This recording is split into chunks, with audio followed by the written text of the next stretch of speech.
এটা কোরআনে কারীমের হক্কানিয়তকেও সামনে আনে।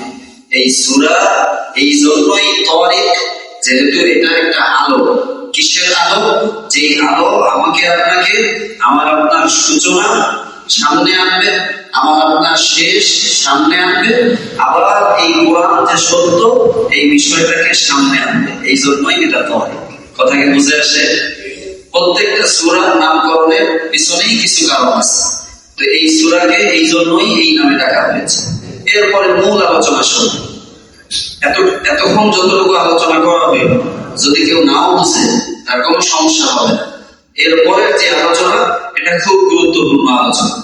সেখানে আল্লাহ রাব্বুল আলামিন বলেন, কুল্লু নাফসিন লাম্মা আলাইহা হাফিজ,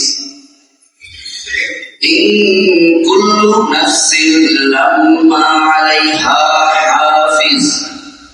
এই যে আমি আপনি যারাই আছি, সবার সাথে রব বলেন কুল্লু নাফসিন, নিশ্চয়ই প্রত্যেকের সাথে। ওই কোনায় যে ভাই বসা আছে ওনার সাথে, তারপরে যে আছে তার সাথে, আমার সাথেও আপনার সাথে, সবার সাথে। আল্লাহ বলেন কুল্লু নাফসিন লাম্মা আলাইহা হাফিজ, আমার প্রত্যেকটা বান্দার সাথেই একজন করে হাফিজ আছে।